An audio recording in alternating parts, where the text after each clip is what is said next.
Previously on the all-new adventures of the Doctor Who Book Club podcast.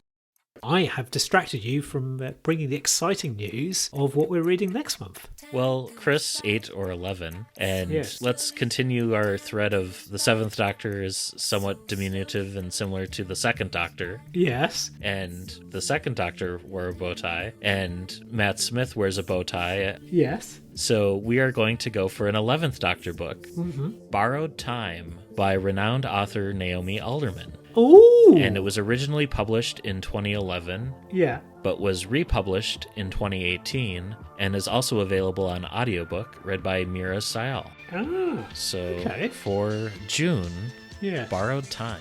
Oh. Yeah, I'm really looking forward to this because that is one I must say I have had an eye on as I was doing. So, because I don't think I've read any Naomi Alderman. I haven't heard anything about this particular book. So, yeah. Oh, cool. Oh, I am excited. And now our story continues.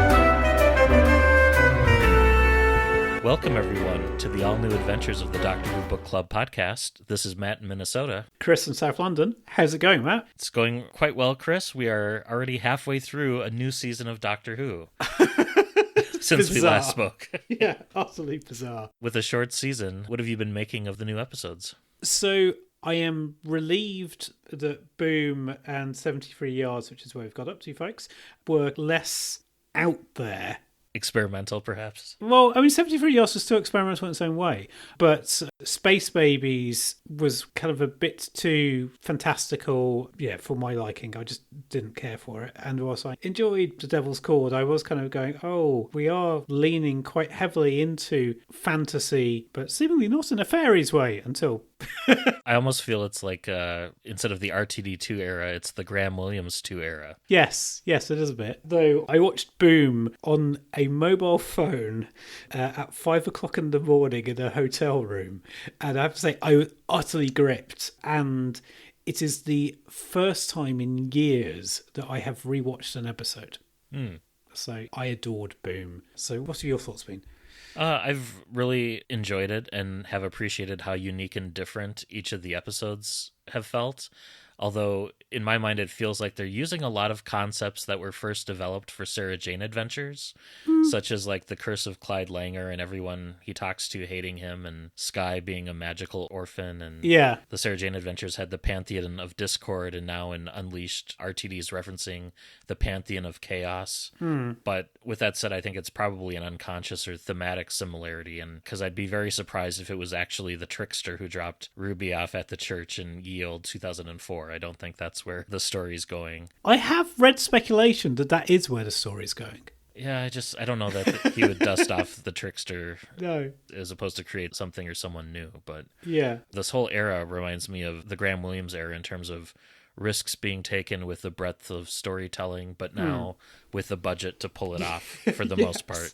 Yes, there is one major influence, difference of budget, and also as well, seemingly the leads like each other, which didn't happen in the first season of Graham Williams necessarily. Yeah, I have also really enjoyed like just the bonus content, like the Unleashed and the Envision commentaries. Yeah. I love the clip where RTD is showing Moffat the new TARDIS interior for the first time. Oh wow. Their banter, both in that and in their commentary, really does make them feel like two incarnations of the same Time Lord.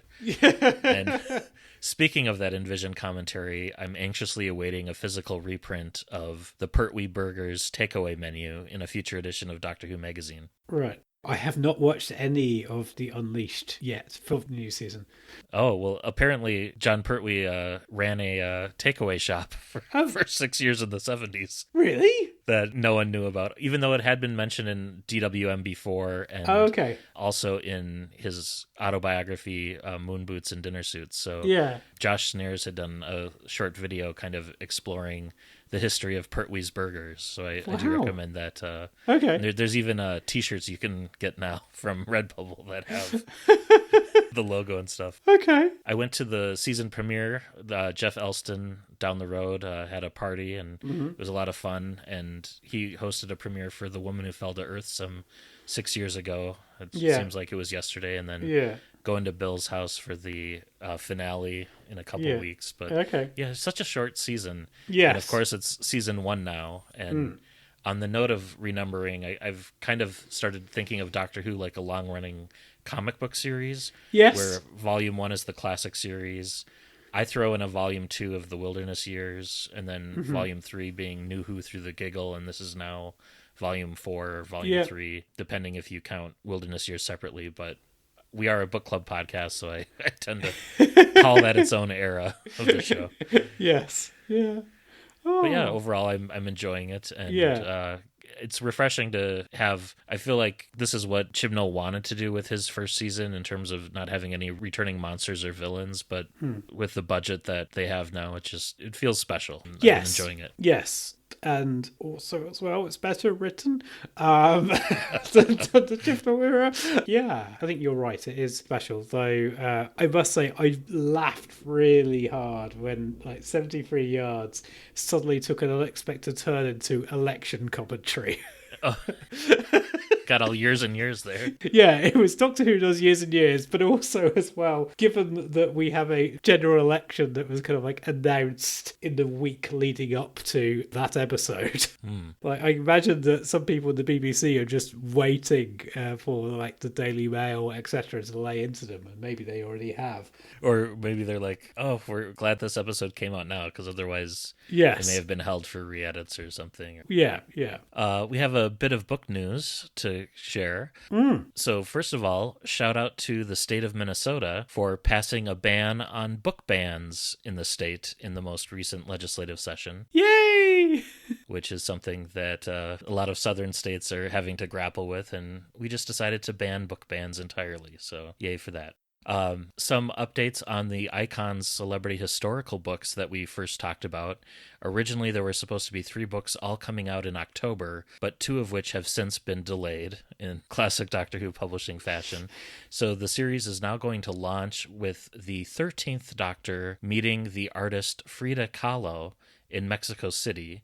That's set to be published October 24th. The second book, which was the one featuring the 10th Doctor and Charles Darwin, has been pushed back a month to November. And then the third book is now coming out in March of 2025, and it features the Doctor meeting horror writer Shirley Jackson.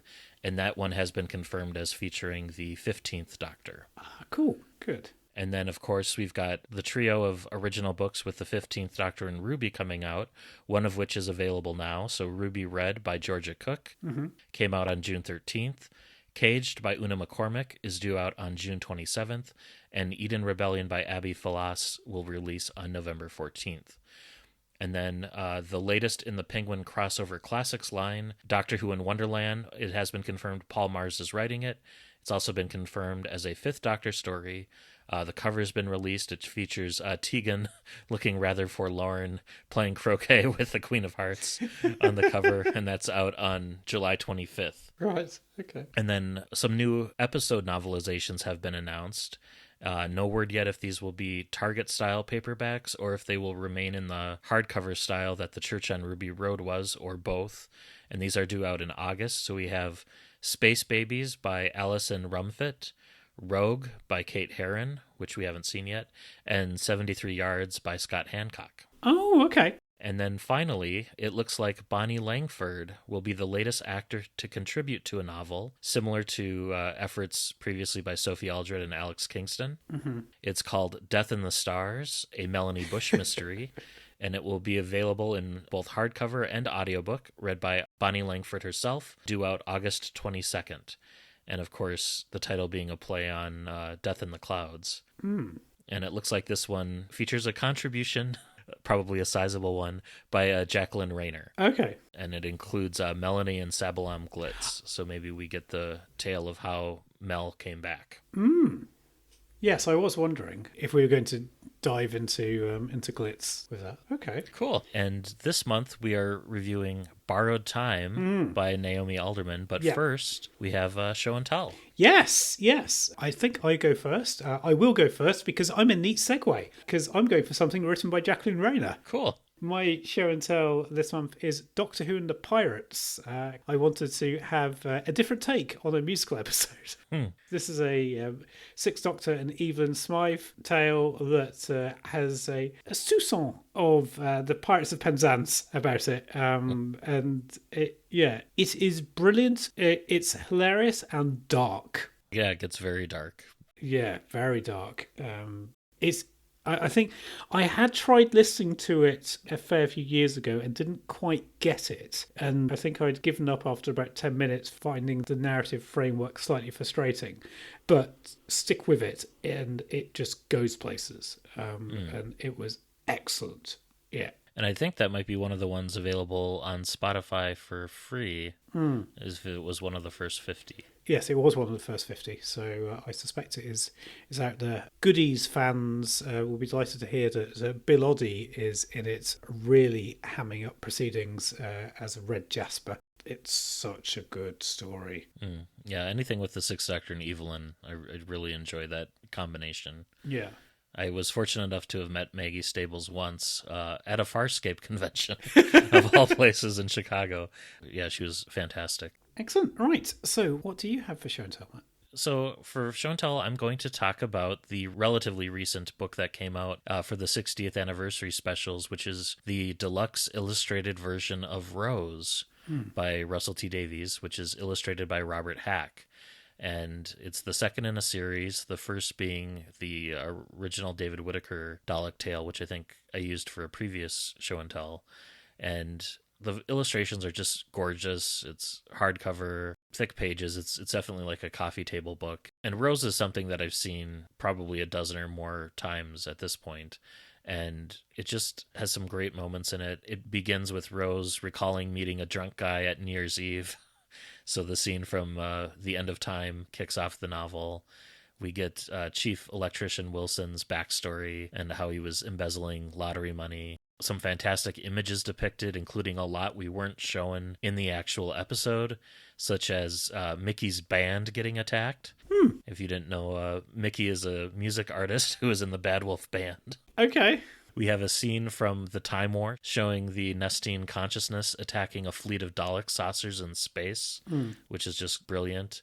Even the crack in Amy's wall makes an appearance, as do photographs of both the 15th Doctor and K9. And yeah, I think the biggest compliment I can give this adaptation is that, having seen the episode so many times, reading this felt like experiencing a better version of that story for the first time. And I really hope we get a third book in this series eventually. I'd love for it to be like a third Doctor or a seventh Doctor novelization. Yeah. Especially a seventh Doctor, because those are a lot harder to find out in the wild. So. Yeah. Right. So I think that brings us to Borrowed Time. Yes. Yeah. Which is written by Naomi Alderman. And Naomi Alderman is someone who's probably best known for writing The Power, which is a TV series on Amazon these days. The Power won the Women's Prize for Fiction in 2017.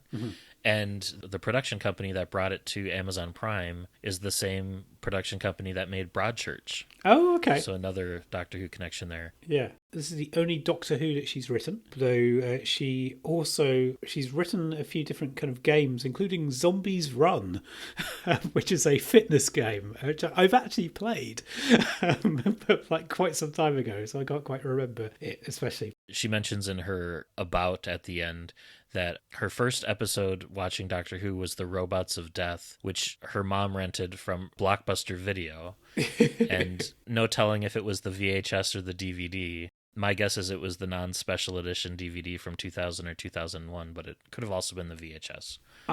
So she's nearly 50 now. So I suspect it was the VHS. Okay. I didn't realize the UK had Blockbuster. Yeah, we did. Huh. We did have Blockbuster. Yep. Cool. So yeah, it was probably the Playhouse Video imprint. Yes, yeah. So Borrowed Time was originally published in June of 2011, some 13 years ago. Mm-hmm. It was republished in 2018, and it's also available on audiobook, read by Meera Syal. Mm-hmm. And there are 20 untitled chapters, plus a prologue, epilogue, and acknowledgments. Mm-hmm. And Amy and Rory are newly married, so it probably takes place early season 6 or in between A Christmas Carol and The Impossible Astronaut, or even in between The Big Bang and A Christmas Carol. Yeah. Because Amy and Rory very much feel like they're in their honeymoon phase. Mm-hmm. And it's notable, too, that Amy does not yet wear glasses. And the novel itself takes place in the year 2007 on the precipice of the Great Recession. A historical, you say? Yeah, it is. It is. Yeah. It is. It is. It is. I mean, and even at the time it's released, it's a historical. Yeah.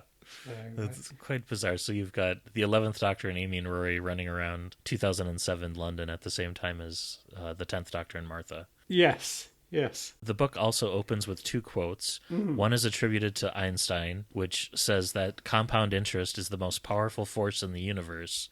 And the other from Cardinal Baruzza, which says, "Only in mathematics will we find the truth."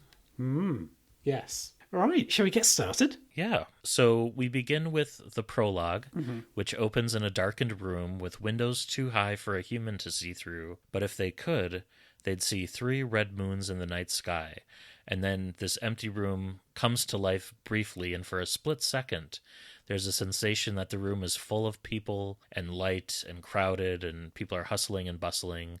And then the busy scene disappears as quickly as it began. And in the commotion, you could briefly glimpse a man with a bow tie and a tweed jacket who is bound hand and foot in the center of the room. So kind of a mysterious, ominous bit that the narrative will eventually get back to and explain. Yes. So, in 2007 London, we encounter Andrew Brown, who's working for Lexington International Bank. And Andrew has worked hard, he's built a career, he's risen up the ladder. But like the only real impediments to his continued rise are 2 things. His rival, Samira Jenkins, and also the fact that he never has enough time to complete the work that would ensure his next promotion. And aggravatingly, Samira always seems to manage her time better than he does. And on one particular day, Andrew is just encountering one block after another. I mean, his phone's dead, he's overslept, he's spilt water over his suit, he's forgotten his sister's birthday, and to make matters worse, his train's late. And so as a result, his presentation goes somewhat awry, and he returns to his desk and he's approached by 2 strangers, Mr. Symington and Mr. Blenkinsop. And they tell him that they represent a consortium that can lend him time. He tries to get rid of them, but they provide him a demonstration that shows exactly what they mean. And a lot of this book is kind of like a corporate setting, which reminds me of a few other books that we've read, like Seeing Eye, Blue Box, and even The King of Terror. Yes, well, yes, in terms of the setting. Yes, I guess, yes. It's a different vibe to The King of Terror. Yes, it is. And we then join Amy and Rory, who are spending part of a holiday, or perhaps part of their honeymoon, on 51st Century Earth, which we just saw visited in Boom with the reference to the Villain Guard weapons planets, which the 9th Doctor took down and replaced with the banana groves. Yes. And Amy and Rory are encapsulated in a super lucky romance bubble, which is a device. It's like a little, almost like a disposable camera. Yes. That slows down time so they can enjoy precious moments for longer, such as sunsets. Unfortunately, they haven't read the signs on the beach, and they find that they've been sitting on a couple of crabs, like beach crabs, and the crabs, once they're in an enclosed space, they double and then redouble in size, And they also have wings, so they're starting to fly around. And so Amy begins to phone the doctor, but before she can even call, the TARDIS materializes besides them, and the doctor collapses the time bubble. He then presents Amy with a tulip as a wedding gift, and when she fails to be impressed, he explains that it represents the folly of humans who thought that they could sell it for more than it was worth. And when that still doesn't stir her interest, he decides to take her to the Lexington Bank in the UK to witness the greatest banking collapse in human history, because that sounds like a romantic date. But the tulip bubble is very much a real thing. One of the reasons why I find it so slightly odd that the Dutch are associated and go mad with tulips, because I go, this basically ruined your country for a while. We get a reference. Rory thinks about him and Amy used to play like a staring contest growing up, and that Amy always won and she could go longer without blinking. And that feels like a reference to Angels Take Manhattan, but I don't think that had come out by this point, so it may have just been a little bit of unintentional foreshadowing. Yeah, and also maybe the BBC went, yeah, keep that in.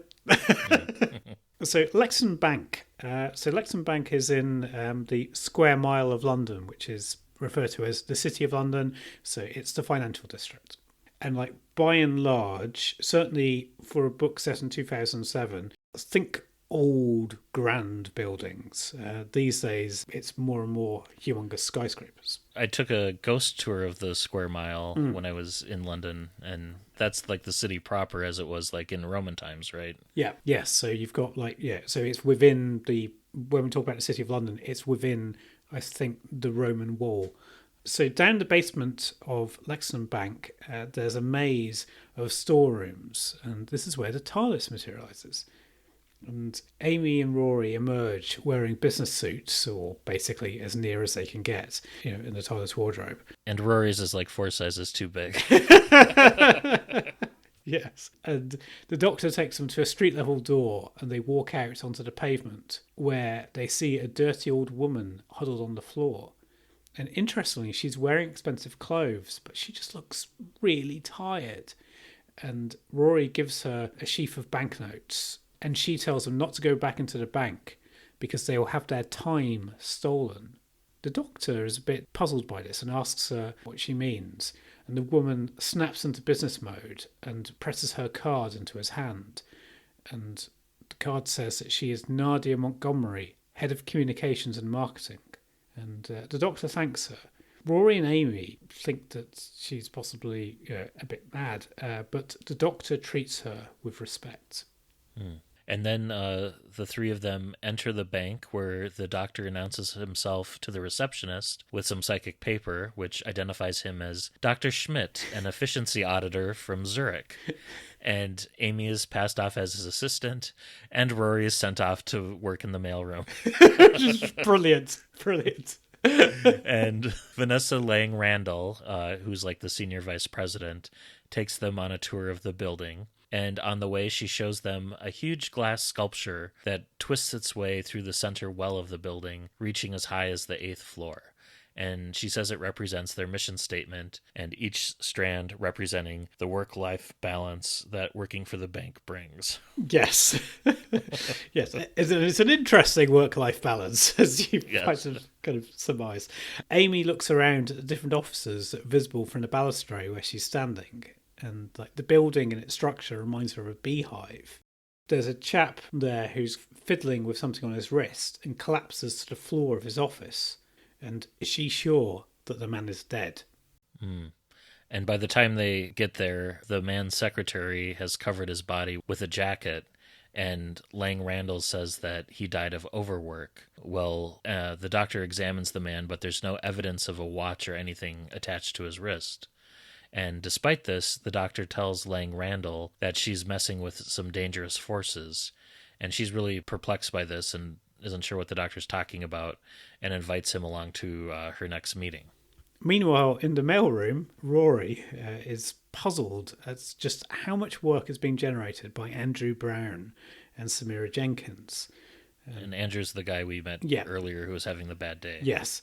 And Rory asks a few questions and finds that some of the staff are said to be able to be in New York and Tokyo on the same day, which is interesting. And two of the other workers hint, with some kind of amusement, that he could find answers in storeroom F.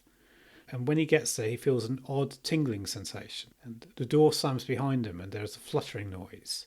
And he has to use his mobile phone as a torch. And in the dim light, somebody or something knocks boxes flying, tugs at his jacket and chuckles. And then a see-through woman flickers into being and disappears again several times. So it's getting slightly creepy. Yeah. And Rory, obviously scared by this, returns to the mailroom where he is astonished to find himself taking a phone call from Andrew Brown on the 5th floor about a package, when he can also see Andrew Brown in front of him yelling at another worker who's lost a package. Yeah, so up in the boardroom, the doctor's waiting for a conference to start, and he's starting taking readings. And he asks if anyone's using a temporal inhibitor, and the execs stare at him blankly. And he settles down to watch Andrew Brown's presentation, which is delivered competently. But the client's request for details on the tax implications means he has to leave the office for a moment, returning almost instantly with a document that covers the problem. And a similar thing happens when Meera Jenkins is asked to find an in-house lawyer and seems to have one waiting ready outside. And this pattern is repeated throughout the meeting until the doctor flusters Andrew by asking when he had the time to suddenly change his tie. The doctor drags Vanessa Lang-Randall into the corridor and asks her what's going on, but she still seems unaware that anything odd is happening. And he accuses her of using time travel technology, but this puzzles her even more. Amy is off doing her own kind of investigating, talking to different executive assistants and stuff. And she's been told by the doctor to stay close to Meera Jenkins. And Meera criticizes the length of Amy's skirt before going off to a meeting. And Amy searches Jenkins' office for one of those bracelets that some of the folks seem to be wearing. But instead finds receipts showing that she went out for lunch 5 times the previous day. And Meera returns to the office, and Amy sees that she is indeed wearing one of the bracelets. She tries to grab it to look at it closer, but then Meera presses a dial, and then everything changes. And ghosts of the pair of them can be seen flickering around the office, while Meera complains that her bracelet suddenly went out of sync. She readjusts the watch, and suddenly they flip back in time 15 minutes. Meera says that she only uses time travel for work purposes because there's so much to do. Amy says that she's also a time traveler, and Meera asks Amy who she borrows her time from, which is kind of puzzling. Yes. One thing, I guess I'll say it now whilst it's in my head, is there's quite a few ads on podcasts for an online therapy service. I don't need to say which one it is. And like one of their angles that they use is that therapy helps you get more time in your day because you're able to figure out what's important for you. It's true enough, I guess, but certainly it was floating around in my mind. I was thinking, oh, is this time racket happening in our universe? But yes. Yeah, for me, it brought to mind a couple of things, like the time turner out of a once beloved franchise and, making a whole novel out of it. And then also there's a Twilight Zone episode called Time Enough at Last, starring Burgess Meredith, and reminded me a bit of that too, just in terms of not so much the time travel aspects, but just not having enough time in the day to do everything you want to. Yeah. But yeah, so Meera arranges for Blenkinsop and Symington, who are the people that met Andrew Brown earlier, to explain the scheme to Amy. And they arrive remarkably quickly and explain the concept of borrowing time. And so they give her a bracelet. And 2 phone calls arrive from the Doctor and Rory, and Amy decides to try it out. So Blenkinsop and Symington tell her that the interest repayment is 5 minutes per hour, or at least certainly that's what Amy hears. And Amy has a leisurely lunch with Rory and then goes back in time to meet the Doctor. And just for fun, she winds back an extra 2 hours and goes out for a haircut and a manicure. And she does a quick calculation, and she reckons she owes the watch 25 minutes interest. So she decides to borrow a whole day and hires a car. So she drives back to Ledworth. She borrows a bit more time to enjoy her day with her parents, and then drives back to London to get in several hours shopping before it's even 10 o'clock. And realising it's 25 hours since she had any sleep, she winds back again and books into a hotel. So, a nice day for Amy. Yeah, a nice day out. And we get some interesting details about Amy's parents and how she remembers them, but also still has memories alongside those memories of growing up without parents. Yeah. Kind of similar to how Rory explains like his time as a centurion kind of waiting for Amy, and how he has two sets of memories living alongside each other. Yeah. So I thought that was a nice touch, because we don't really get that explained all that well in the TV series proper, but it also kind of aligns with how Stephen Moffat has explained it in different interviews and stuff. Yeah. And at one point when Amy's going around London, there's a reference to Paternoster Square outside of St. Paul's Cathedral. Yes. And I didn't realize that that's an actual place that the Paternoster gang were named after. Yeah, I've been in it. So, yes. Cool. So then when Amy returns to the doctor at the bank, she suddenly realizes that she's borrowed about 4 days in total. And the doctor senses something as soon as he meets up with her and pushes up her sleeve to reveal the device. She feels kind of ashamed about this, and he tries to get the bracelet off, but it's locked onto her wrist completely. And Amy tries to calm down the doctor by saying that she's only borrowed about 4 days, which has accrued about 8 hours of interest.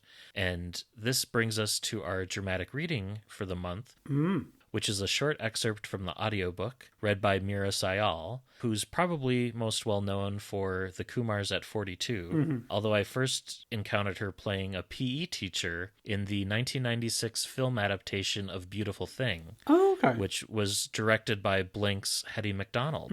And Meera's also appeared in The Wheel of Time. She was in the Doctor Who two-parter The Hungry Earth and Cold Blood with Matt Smith, and she also played the judge in Broadchurch. Yeah. So let's have a listen. A display came up, projected out of the watch into the air in glowing orange letters. It read, "Borrowed time total, 4 days, 3 hours." "See?" said Amy. "That's what I said. 4 days, 5 minutes interest on the hour. 8 hours total, it's fine. I'll pay it back now if you just let me press the..." She reached for the button that Symington and Blenkinsop had shown her, the pay back the time you've borrowed button. They'd warned her it might make her feel a bit tired, all that time coming off her lifespan in one go, but better than having the doctor fussing over her any more. "No!" shouted the doctor, and wrenched her wrist around so she couldn't reach it. "Ow! You're hurting me!" "Not as much as it'll hurt if you try to pay that time back. Look! Just look at the interest." The display changed. "Interest terms, 5 minutes per hour per hour." "That's what I said," Amy. "No, you said 5 minutes per hour." "That's what it says." "No!" The doctor wheeled round and grabbed a magic marker from the table. "It says 5 minutes per hour, totally different thing. If you promise not to touch that watch, I'll explain. Do you promise not to touch it?" "Yes." "Right, look." He started to draw on the glass wall overlooking the atrium. 5 minutes per hour, right? So you've borrowed 99 hours, call it 100, make the sums easier. 5 times 100 is... 500, said Amy somewhat sullenly. "That means you'd owe 500 minutes interest, yes?" "Yes." "No." "No?" "No, because it's not 5 minutes per hour, it's 5 minutes per hour every hour." "Oh." Amy started to have a sinking feeling, the feeling that she'd done something really stupid. "Doctor, you mean it's been adding 5 for every hour I've borrowed, every hour since I borrowed it?" "Yes, but I know what you're thinking, Amy. You do. You're thinking 5 minutes per hour every hour, that's 5 times 100 times 100. He wrote the sum up on the glass wall, which is... He was starting to remind her annoyingly of her old maths teacher. 50,000? I owe 50,000 minutes." Oh, Amy, if only you only owed 50,000 minutes. That'd only be 35 days. You could pay that back now and not really notice. Might feel a bit sleepy, cup of coffee and you'd be fine, Amy. They charge interest on the interest. But it can't be that much more, can it, Doctor? Can't be that much more. Can't be that much. Don't they teach you anything in school? This is compound interest. Interest on the interest. He stared at her. She looked back blankly. Compound interest pond. This is the concept that built banks and empires. This is what means people don't pay off their credit cards. This is the concept that keeps poor people poor and rich people rich on your benighted, glorious planet. So as we've heard there, Amy didn't read the fine print. So with the aid of a cake and some icing to demonstrate, the doctor explains how compound interest works and points out that she already owes 10 years of her life, and that number is growing by the second. Amy tries to remove the bracelet, kind of trying to claw it off her wrist, but Blenkinsop and Symington appear. And they point out that removing the bracelet, which is also known as a time harvester, would mean forfeiting the rest of her life. The two men suddenly bare their teeth, which are triangular in shape and go all the way down the back of their throat like a shark. Amy suddenly realizes that the curious humps on both of the men's backs are actually shark fins. So Amy and the doctor run, pursued by two humanoid, shark people. So these are literal loan sharks. I must say, I really appreciated the description of compound interest here, to the point that I kind of think that section alone just ought to be taught to kids. A relative of mine fell foul of loan sharks. I just really wish that I could just say, look, here, this is the problem, please. Oh, dear. Compound interest can work to your detriment if it's debt related, but for savings and stuff, it helps over time. But yeah, for anything debt related, it's a hole that keeps on digging itself. Yes, yeah. I was also slightly angry reading this because I was just thinking about the fact that due to the economic situation in various parts of the world, particularly in the UK, that people are finding themselves getting into these situations again. Okay, sure, not with literal loan sharks, but metaphoric ones. They also reminded me a little bit of the Salations that we experienced in Steve Lyon's work. Yeah. Yeah, definitely. Right. Okay. So Amy and the doctor jump into a lift to try to get away from the loan sharks. But when they reach the ground floor, the two shark men are waiting. And they manage to evade them and run on past where Amy and Rory are still having lunch. So we're getting a bit timey-wimey and Moffatty here. And I think they even mention in the narrative, like, the time bracelets have a blinitation effect limitation limiter. Yes. Which allows for multiple people to exist kind of in the same vicinity space. But there's like a perception filter where others don't notice them. Yes, yeah. Rory immediately grasps that this is a time travel thing and runs with the new Amy. And he uses the super lucky romance camera to create a bubble around Blenkinsop and Symington, the loan sharks. And sort of like that keeps them at bay a bit. So Amy and Rory stroll back to the TARDIS alongside the Doctor, but they find that 3 pairs of Blenkinsop and Symington are waiting for them on the pavement outside. It's a delightful dark twist. Yeah. So then Amy reaches into her bag and is surprised to find a spanner. Which I thought at some point later on in the narrative we would get a scene of like her giving herself a spanner like for this moment, but this isn't ever really followed up on. She throws it at one of the sharkmen, causing kind of a gash in his head, and then Rory notices that all of the other sharkmen, or at least the one of the two in the pair, also now have a gash on their head.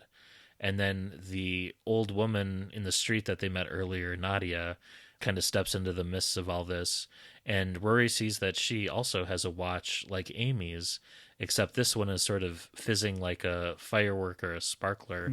And as the loan sharks rush toward Nadia, Rory uses his camera to catch them in time bubbles, which made me think of like the Kirby games or like Bubble Bobble, Yeah. catching them in time bubbles. Or Time in Irani. Yes, Yeah. similar sort of deal. And then Nadia holds out her wrist and tells the doctor that the watch is hurting her. And the doctor says it must be taking and returning time from her randomly, and that he'll try to help her out and make the bracelet stop. Yeah. So in return, Nadia goes to the room where the TARDIS is and finds it surrounded by dozens of Blenkinsop and Symington ghosts. And the doctor, meanwhile, leads Amy and Rory through London. And he says that the fact that all the shark men were gashed on the head means that they're all the same creature at different points in time. So if one of Blenkinsop and Symington see them, then all of the others of that, whoever it is, Blenkinsop and Symington, will see him too. And he fires a sonic burst at Amy's watch, saying it will send some of her time back to the bank and convince Blenkinsop and Symington that is where Amy is now. And so this should, metaphorically, buy them some more time. Yeah. The doctor then says that they need a friend or an ally in the bank to help them. And Rory suggests that they reach out to Andrew Brown because he must have borrowed so much time already. And so the doctor rings Galactic Inquiries, which is a kind of a funny scene, to get Brown's address, and then they make his way to his flat. And they find him there simultaneously cleaning, painting, trimming, cooking, and I think playing video games. And somehow all of these versions remain oblivious to the others.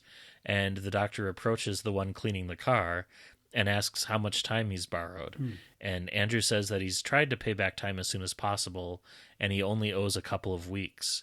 The doctor then uses his screwdriver to show, in fact, that Andrew owes over 55,000 years at this point. And the doctor wonders how the lenders could ever hope to recoup all that time that they are owed. Yeah, and the doctor says that time is too volatile to transport, so it must be stored on Earth somewhere. And he reckons it'd be in the bank, but Andrew has other ideas. And he says that he's noticed unusual invoices from something called Little Green Storage in the Millennium Dome. There's I think it's called, is it called Big Yellow Storage or Big Blue Storage? There is a big colour storage thing that you sometimes see driving around in the UK. So I think there's a riff on that. So then they go to the Millennium Dome, and then they find a small door with Little Green Storage scrawled on it. And the doctor rings a bell, and someone who recognizes him from a different incarnation invites him in to visit this storage locker. And when the group step through, they find they're in an enormous space, 5 miles across and several hundred feet high. Something that just couldn't fit into the Millennium Dome, despite how big it is. It is pretty big. In real life, it's a major concert venue, as well as having a lot of restaurants all within the dome. So, yeah, it's one of these things. It wouldn't surprise me that there's some kind of dimension Storage thing. Yeah, as a storage facility. They see walls that are lined with different storage doors, kind of like storage units, and then they're greeted by a small figure floating beside them. And the doctor introduces him as the Yamlet Ram and says they've all been shrunk to a fraction of their size to fit inside the dome. So not quite dimensionally transcendental, but they're kind of shrunk down. And when the alien custodian leaves them to it, they travel in an elevator to the Lexington Bank locker. Unfortunately, it stops near about 40 different units, and the doctor produces a master key, which he kind of palmed off the custodian from earlier, and they start searching for the right one. Most of them are full of alien technology, including one where you have a bunch of red metal robot men who are trying to build a TARDIS console, which made me think, oh, is this a reference to some other story or Big Finish or something? But apparently not. It's just a random gag or kind of thing. Kind of plot thread that I'm sure Big Finish might pick up on someday. And eventually they find the right storage shed, and it's lined floor to ceiling with boxes made of like an opaque green glass that are stacked neatly and labeled on shelves. Back at the bank, Nadia watches the Sharkmen attach a glass sphere to the TARDIS door, and it's some sort of time bomb. Not a reality bomb, but a time bomb. And Nadia knows that she must stop them gaining entry. Yeah, it just felt a little bit kind of like the Cybermen in the Five Doctors attaching a bomb to the TARDIS door. Back at the storage unit, Amy asks if the glass bricks, each labeled with a name, contain the borrowed time. The doctor says he'd be able to feel that if it were indeed the case, and he suspects that the bricks function more like bank records or bank statements. Andrew Brown finds the one with his name on it and takes it. And then some of the cockroaches, which have been kind of scuttling around, start to grow in size to the size of large dogs. And they start spewing this like venom that is like eating at them. And the doctor leads the escape back to the elevator, but it won't take them back to the exit. So he decides to visit his storage locker instead. Yeah, and the doctor's door has a warning saying, "Don't come in here. Seriously." They enter anyway before the now car-sized cockroaches catch up with them, and they find themselves crushed into a tiny vestibule. And the doctor tries to open the interior door, where a message pops up on a dot matrix screen telling him not to enter. And it's really quite doctory, isn't it? Yeah. And instead, the security system opens a hatch and gives him a magazine article, some batteries, and some bug spray. So this is the second book in a row where you've had the Doctor being helped by himself. Yeah. But, And I wonder which incarnation of the Doctor it is that set all this up. It feels a little Capaldi-esque, but it also feels very Seventh Doctor-y too. Yes, yeah. But the style of the writing also makes me think that it's the 11th showing his second Doctor roots. So yeah. So back at the bank basement, Nadia enters one of the storerooms and picks up a telephone directory, and she winds time back by an hour and then waits for one of the loan sharks to arrive with the time bomb. And then she intercepts him in the corridor, hits him over the head with the phone book, and retrieves the bomb as he drops it. And she makes her way outside, now aging really fast, almost in like a Sarah Kingdom style, because she's carrying this time bomb and like touching it with her skin. Yeah, I was definitely guessing Sarah Kingdom vibes.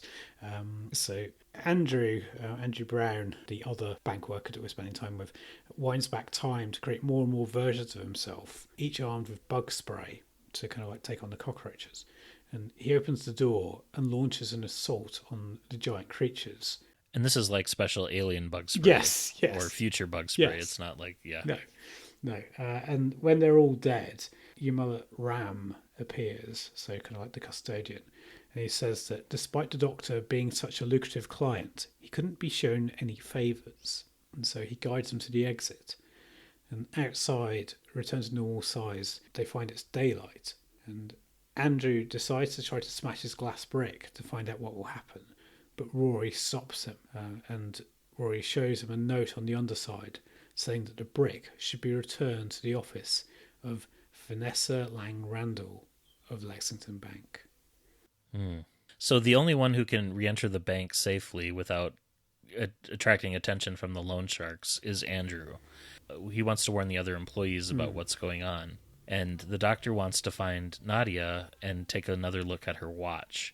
So Andrew leads Nadia to the Doctor in Temple Gardens, which is that like a real place. Yeah, it's a garden thing. Yeah, I mean, most of these places that are in the book are real. Okay. You can go on a borrowed time walking tour if you want to. So the Doctor tries to get Nadia's watch to emit a field, like the perception filter that will cover all of them, so that the loan sharks ignore them like they did to Nadia because of the watch malfunctioning. And as the Doctor's working on that, Andrew returns to the bank and tries to explain to Samira about the watch and the accounting system and how the compound interest is working. And Samira states that she's been very careful with her watch, but is surprised to find that despite that, she still owes 35 years of her life at this point. The Doctor shows Rory the magazine article, which is from 5013, and I can't remember, what's it printed on? Anyway, the article is about the discovery of cosmic radiation power at Aberdeen University. And the Doctor explains that the article is sealed inside a time bag, that protects it from fluctuations in time. And when he removes it from the bag, the details have changed. And the discovery wasn't made in Aberdeen anymore, but was in fact now made in Tokyo. And he says this proves that the planet is losing its future. He hands the batteries to Rory for him to use in the super lucky romance camera to replace the infinite power it originally had before the change in the time stream. Yeah, so the changes in the timeline are affecting even the camera that Rory got from the 51st century, because it's no longer has infinite power. Yeah. So Meera and Andrew are working their way through the offices, trying to identify and find all the people that have been using these time harvester bracelets. They're too late to save one man who was really happy to have gotten a promotion finally. And he says, now it's time to pay back my debt. And he does so all in one go, and he dies instantly. Oh, such a sad section as well. It really is, yeah. Yeah, because you just feel for him. Yeah, it reminded me too of, like, I've had coworkers that have died, not at their desk, fortunately, but close to retirement. And it's such a, it was a really powerful scene. Yeah, Yeah. Samira and Andrew realize that this man is the 10th person to die in the bank somewhat in this manner in the past 6 months. And they decide to stop competing with each other and try to work together instead. And they conclude that the place where the loan sharks seem to emerge from is Vanessa's office. And the doctor says the only way that they can move about is if they take Nadia with them wherever they go. So does Doctor and Rory steal a wheelchair from St. Bart's Hospital to transport Nadia? I mean, I guess Rory being a nurse, Rory kind of like knows how to kind of like move around those places, I guess. Kids, don't do that at home. Yeah. And I think St. Bart's was part of the Tour of the Mile too, because I think they referenced, isn't that where Arthur Conan Doyle set some of Sherlock Holmes's early kind of like where he was like learning about like autopsies and stuff? Possibly. I think the roof of St. Bart's is used for one of the cliffhangers of Sherlock. That's where the Reichenbach Fall episode has its cliffhanger. So when Andrew and Samira get to Vanessa's office, they find her executive assistant, Jane Blythe, in the outer office, and she hovers about nervously while they search Vanessa's files but don't find any evidence. They then tell Jane that the doctors hinted at there being some sort of alien involvement, and one of the loan sharks arrives and says that such behavior, going through someone's belongings, means they forfeit all of their owed time. Jane slams the door shut, and with her, Andrew and Samira on the inside of the office, as the two loan sharks start transforming into their shark-like appearance. And then Jane tells the two employees that all of the bad things started happening when Vanessa was transferred about 6 months ago from another branch to the London office. And Samira says they need to talk to the doctor and Amy because they're time travelers. And the Sharkmen batter the door down, and Andrew and Samira escape, leaving Jane inside, and they hear some horrible screams behind them. So we now cut away and we meet the Chancellor of the Exchequer, which for people who don't particularly follow British politics closely, that's the kind of like the chief finance minister. It'd be like the chair of the Federal Reserve in the US, sort of. Ish. But the Chancellor, I nearly said he, because I think every Chancellor up until time of recording has been a he. That might be about to change, folks. But they're often as well, they're kind of like the number two to the Prime Minister. It's a really powerful position. Oh, so not like the Federal Reserve. No. More of a political appointment. Oh, it's very much a political appointment. It's one of the major jobs in the British government. Yeah, so the Chancellor is preparing to make a speech from a podium erected in front of television cameras in the bank. So around about this time in history, it's 2007. So it's either going to be Gordon Brown or it will be Alistair Darling. So yes, fact fans. I don't think we're told which one it is. But Samira and Andrew find a doctor backstage. And he's with Amy and Rory as well as Nadia. Would this still be part of the Prime Minister from the Tennant era? Yes, Harriet Harriet Jones, Harriet Jones. MP Flydell North. She would have been the... Yes, yeah. I probably in the Doctor Who universe. Or Saxon at this point. It could be Saxon, yeah. Maybe somebody needs to write a political history of the Doctor Who universe. I don't want to do that. Keeping in mind the RTD era was always set a year ahead of when it actually aired, too. Yeah. Because of Rose being gone for a year. Yeah, so 2007 is would be Saxon, probably. But yeah. Anyway, so back to the story. So the Doctor is with Amy and Rory, as well as Nadia, and Nadia has reverted being a child since the Doctor's latest attempt to tamper with her watch. Shall we say, there's quite a few things that in our summary we're not saying. Like, there is a lot of book happening. But as the broadcast goes live, Amy rushes onto the stage to say that aliens have been giving out watches like hers. And she waves it at the camera before pulling out the 10-year-old Nadia to tell her story. And Nadia's watch stops, and the protective field collapses that's been set up by one of the super lucky romance cameras. And dozens of shark men turn their heads to look. And Samira weighs in by stepping into the camera's vision and paying back her 35 years in one go. Yeah, so she ages rapidly on screen, but it's not enough to kill her at this point. Yeah. And then amongst the confusion and panic, the loan sharks eventually trap Amy and Rory, and they threaten to make Amy pay back her time debt, but the Doctor steps in and says that he will stand in for her and kind of pay on her behalf. Vanessa, the SVP, arrives on the scene, and she has no idea what's happening and says so, and the Doctor agrees, but then looks at Jane, who survived her encounter with the loan sharks, adding that, in fact, it's the secretary who's the mastermind behind the organization. I was surprised by this revelation. I didn't work out that it was her, especially when it seemed like she Been killed. kind of died off screen. Yes. So that was a nice kind of little twist. And so one of the loan sharks bites Vanessa on the shoulder, draining the time out of her until she's empty like a husk. And so I think Vanessa dies. Yeah, full-on Sarah Kingdom kind of style. And she would never even wore the bracelet in the first place, so... Yeah, but I guess the sharks are hungry? I don't know, but... Yeah. Anyway, so Jane explains that she is like a tree trunk, and the Blenkinsopps and Symingtons are her many branches.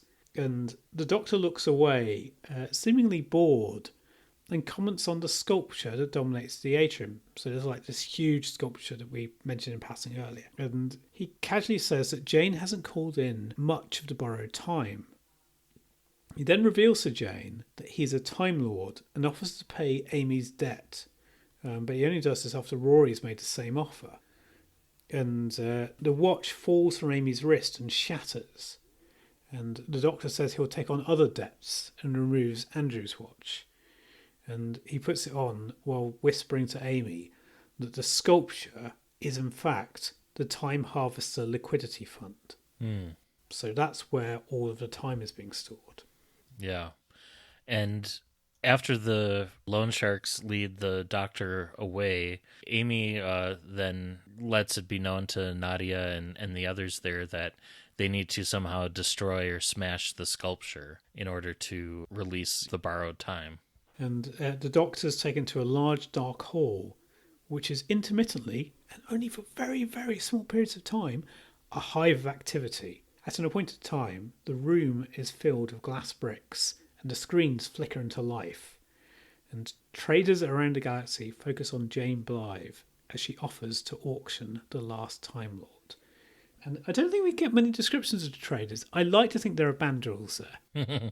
Yeah, certainly like all sorts of different alien creatures, some of them with really long lifespans. Yes, and yeah. So this is where the prologue comes in terms of the Doctor being bound and surrounded by, picture like a stock market trading floor or something. Yeah, yeah. And with the Doctor going up for auction as Last of the Time Lords, that's something we sort of saw recently, the Ninth Doctor on Florian's World, in some of the comics that we've read of the Ninth Doctor era, kind of a similar sort of situation there. Although there I think it was the Doctor offering up his knowledge as opposed to him as the last Time Lord and all of the time energy he possesses. Well, it also has an Alien Bodies vibe.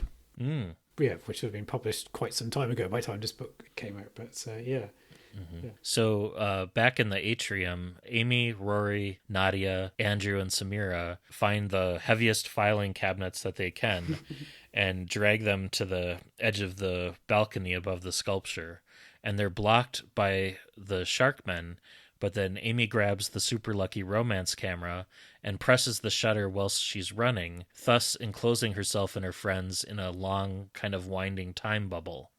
Which reminded me of if you ever blew bubbles as a kid, but used one of those big wands to make the giant bubbles. Yeah. And how they kind of stretch and twist and turn and stuff. And within the bubble, it gives them about 3 hours of subjective time in order to make their preparations. So they're, dragging filing cabinets and teetering them all around the sculpture. And when the bubble collapses, the loan sharks close in, but then the filing cabinets topple onto the sculpture, which break apart and shatter to the ground in many pieces. And unfortunately, Amy also loses the super lucky romance camera, which shatters and falls into the ground. And we get a lovely little detail that UNIT spend about 18 months in vain trying to piece together and reverse engineer the smashed camera. Which seems like something Kate would do. Yes, it does. It does. And then all the loan sharks and stuff disappear once the sculpture's smashed. And the Doctor addresses the traders in the time market. He points out that Andrew Brown owes 50,000 years of time. And then he asks the traders to check their databases to see how long a normal human actually lives for. So there's a period of panic. The market becomes unstable. And then Jane vanishes. And the Doctor steps in to make an offer and buys the remaining time bricks for 1 second per decade. Yeah, so it turns out that Jane is selling junk stocks and junk bonds. Yeah. Worthless mortgages, those types of things. Yes, yeah. So when the police arrive to find out how this sculpture was destroyed, it seems that no one can remember. The owners of the Time Harvester watches find that their displays now say their contracts are null and void, courtesy of the Doctor, and then the Doctor reappears and hands Samira and Nadia their respective time bricks, because only the owners can open them. And when they do, the Doctor rearranges some of the record-keeping inside. Samira owed more time, and then Nadia actually had a surplus of time because of her watch malfunctioning. So by mixing the two of them up, he's able to return Samira to her original age of 35, although Nadia, despite being 40, ages up from a 10-year-old to a 20-year-old. Yes. So she gets a little bit of a bonus there. Yes. But everyone else is able to, it's kind of the same age that they were. But they also do kind of say that it's going to be a bit weird for her to deal with the consequences of her family. Yeah. Which is true. How she's going to explain yes. it. Yeah. So after the TARDIS departs, Samira says that she wants to open a delicatessen somewhere. And Andrew thinks that he'd like to be a teacher. So they embrace like all retired bankers do. So the TARDIS then arrives earlier in time, back in 1985, in Foreman's Yard in Totter's Lane, and the Doctor tells Rory that the Lexington Bank will still collapse, but that Nadia will be able to rescue some of it. And Amy, at one point before they depart, 2007, warns Nadia about the upcoming credit crunch that's still to happen. And then the Doctor walks to a warehouse and knocks on a door. And this is where what little green storage was at the time, because the Millennium Dome hadn't been built yet. Yeah. And a voice from the inside greets him and says that one day he'll become a valuable client, or already is.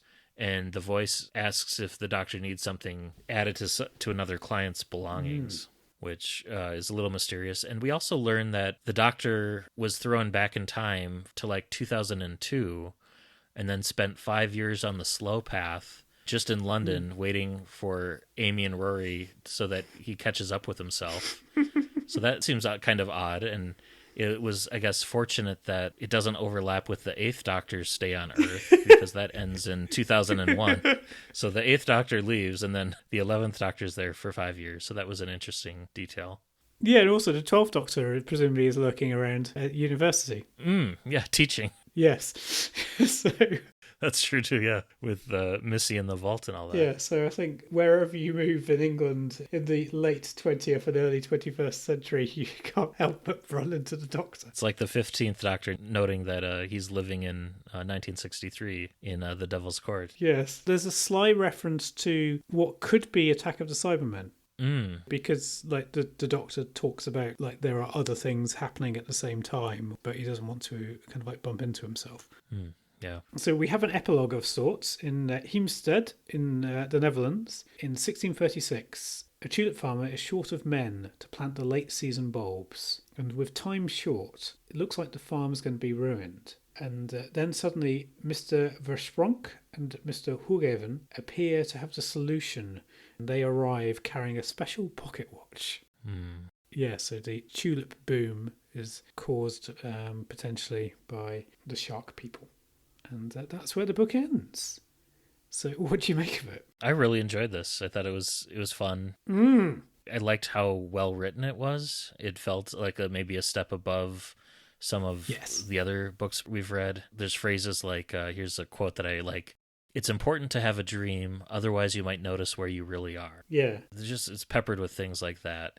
Just the whole concept of playing with time, the way that this book did was clever, and it's something we haven't really seen on the television series yet. And I feel like it would make for a good episode. Yes. Even to this day. Yes. What'd you make of it? I really enjoyed this.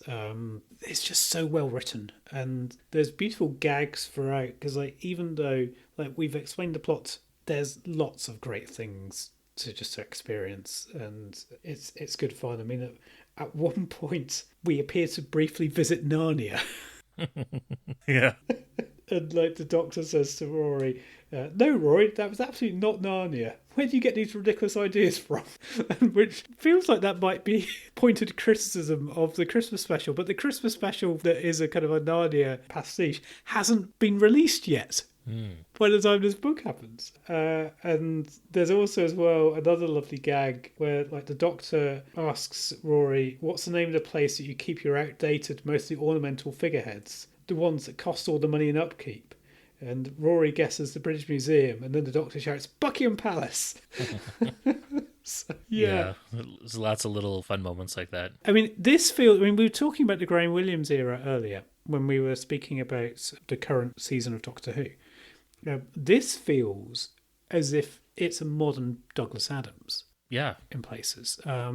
Because like this is describing the world that Douglas Adams didn't get to see. But like you could easily imagine it's been written by Douglas Adams. But it's not like the author is trying to ape the style of Douglas Adams at all. I mean, it's not like one of the James Goss writes for Douglas Adams. And that's not a criticism of James Goss. But yeah, you're not reading it kind of going, oh, this is someone who's just giving us like a knockoff of that. I mean, Naomi Alderman is doing very much her own thing. Yeah. But it feels like the heir to Douglas Adams is how I would describe it, and that I mean that as really high praise. Yeah, and all of the characters, both the main cast and the guest characters, have kind of a distinct point of view and feel really well realized. And yes. There's a kind of a punchiness to the prose with some fantastic words sprinkled in, like ochre and other words. It's just, I thought there was a really good balance between both Amy and Rory.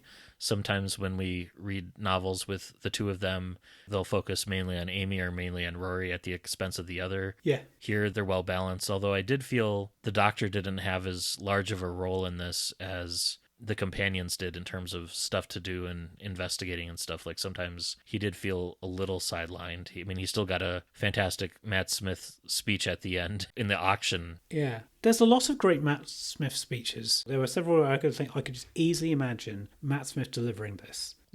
But also, you're right that like the plot does focus more on Amy and Rory.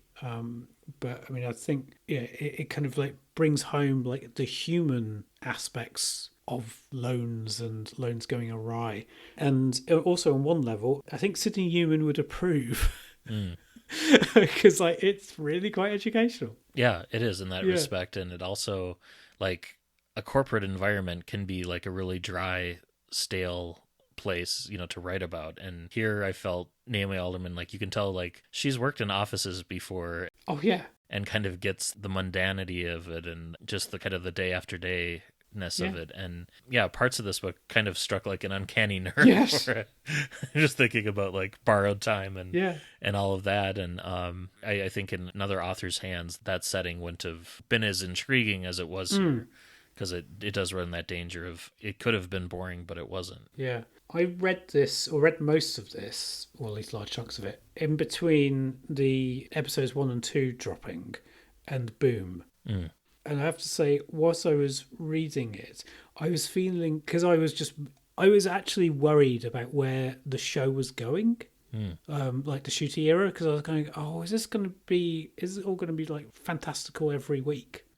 And I felt this kind of melancholy whilst reading this, because I was thinking, well, at least this is the kind of thing that I would want the show to be doing. And unfortunately, we've then had Boom and 73 Yards, even though 73 Yards is fantastical. A different sort of feeling, yeah. Yeah, in a different way. And I've kind of gone, okay, fine, I can relax.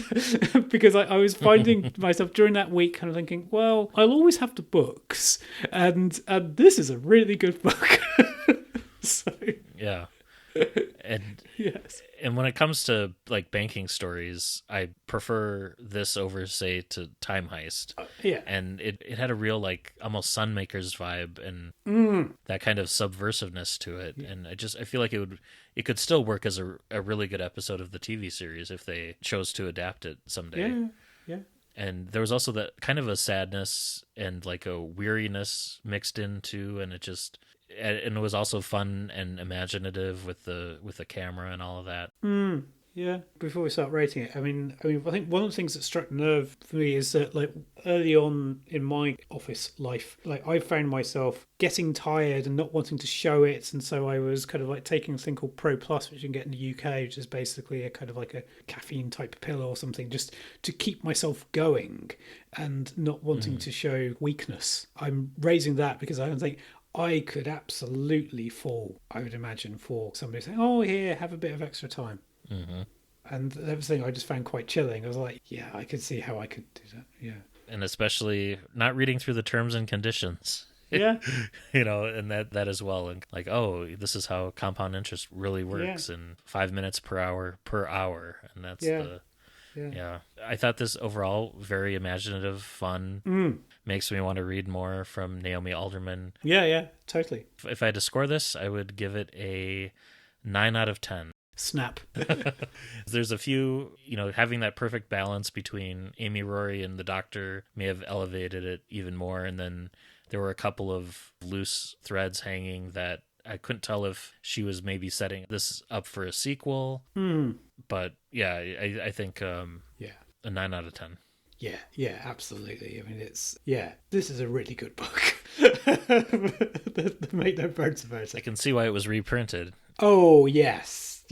And also as well, I can see why it was given a cover that was like non-Doctor Who-y. This is a book that deserves to stand in its own right, I would say. Yeah, it really does. It was fun. It was a great book too. So yeah, it was such a wonderful book. Very few books do I reread unless I'm rereading it specifically for this show. I can imagine myself just dipping into this again from time to time. Yeah, it was so good. I now have another excellent 21st century revival show book that I can kind of like thrust into people's hands if people say, oh, it's not as good as the New Adventures. No, people. Read this. Excellent. Cool. Well, 2 months in a row now we've given the same score. Yes. We'll find out whether this continues. Yeah. Shall we move on to listener feedback? Yeah, let's. Listen. All right. We have heard from a few different folks. Cool. Ivana Richards on Twitter said that she quite liked The Colony of Lies, our book from last month. Okay. And that it was nice to have both the Second Doctor and the Seventh Doctor in the same book. We also heard from Deb from Kentucky, who mentioned that it was time to reread The Colony of Lies along with us. Okay. And we also heard from Kenny Smith, who mentioned he was looking forward to hearing our review of Colony of Lies. Yeah. I've got a couple more, but do you have any on Facebook? Yeah, we heard from Jeff Elston, who said that he had no idea that we got another Doctor companion pairing in the Colony of Lies. And he said he didn't think he'd ever read it when it came out, but it sounded pretty enjoyable from what he heard on this month's episode. He might have been listening to a different episode. I mean, it was all right, wasn't it? But I mean, yeah. Did I tell you, his premiere party? Yeah. I brought carrot juice for everyone. Yeah. We also as well heard from Frank Davis, and Frank says that he has a pretty leaky memory, so he regularly relies on his Goodreads reviews for a refresher. And it doesn't help him for whatever reason. He doesn't write much. And he gave this one 4 stars and said, "This is a great story. It's written well. A good 2 adventure with an unexpected appearance by Seven and Ace." And that's it. So Frank says, not much to go on, but it's enough of an enticement to make me want to give it a second read. Okay. We also heard from Matt Phillips, 72, thanked us for another great episode with the Colony of Lies. Cool. And then on Blue Sky, we heard from longtime listener Keith Say, who said he enjoyed the podcast and thanked us for it. And he said he never bought this book at the time, so it was interesting to learn about it. And he included a dog emoji for the Lupari-esque folks. Thank you, Keith. I enjoyed hearing you talk about Slipback recently on the Doctor Who Literature podcast. Cool. Whilst we're briefly speaking about literature podcasts and stuff done by listeners, Pieces of Eighth has resumed a run through the Eighth Doctor novels with an episode each week dedicated to a novel, and keen listeners may recognise a voice at some point in the next month or two on that. Keep my ear out for that. And speaking of the Eighth Doctor, yes, Chris, I think that brings us to what we might be reading next month. Yes, it does. So I was thinking, I mean, it was fantastic that we've been reading a book by a female author, so I thought, I'll do another book by a female author. I also as well thought, it's been a long time since we've had a non-British author. So I'm going to go for a book by a non-British female author, but not perhaps the one you're thinking of, Matt. So we are going to experience Camera Obscura by Lloyd Rose. This book was made famous because it's in a photo with Kylie Minogue. Is it? Okay. I think it was during the filming of her Come Into My World music video. Ah, okay. There's a picture of her asleep on a couch with this book next to her. Okay. But she wasn't reading it. It was her stylist, Will Baker. Yes. At the time. Okay. Yeah, I know it from that. Exciting. Yes, I also know that in some capacity it features Dartmoor, and so I kind of thought, okay, because like Plymouth Hope from the Colony of Lies, I'm like, right, we'll keep a Devon theme going. Makes me wonder if we'll get a super lucky romance camera in Camera Obscura. Yes, probably not. Oh, one thing I did want to say about the super lucky romance camera was like the instructions in that are kind of amusing, but they're kind of cringy. Like, because the Super Lucky Romance camera has this broken English kind of thing. And a bit of it, I was thinking, we could tone this down a little bit.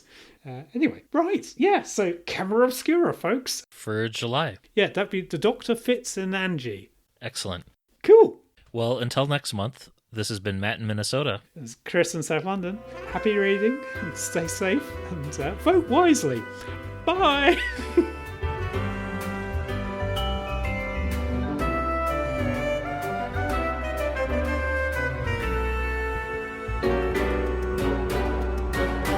Thank you for listening to the all-new adventures of the Doctor Who Book Club podcast. Special thanks to George C. Music for use of their song Doctor Who Theme Swing Jazz Version. You can follow us on Twitter at ANDWBC Podcast and like us on Facebook. Help other listeners to find us by leaving a rating or review on Apple Podcasts or your podcatcher of choice. You can contact the show by emailing your thoughts to andwbcpodcast@gmail.com. And until next month, happy reading.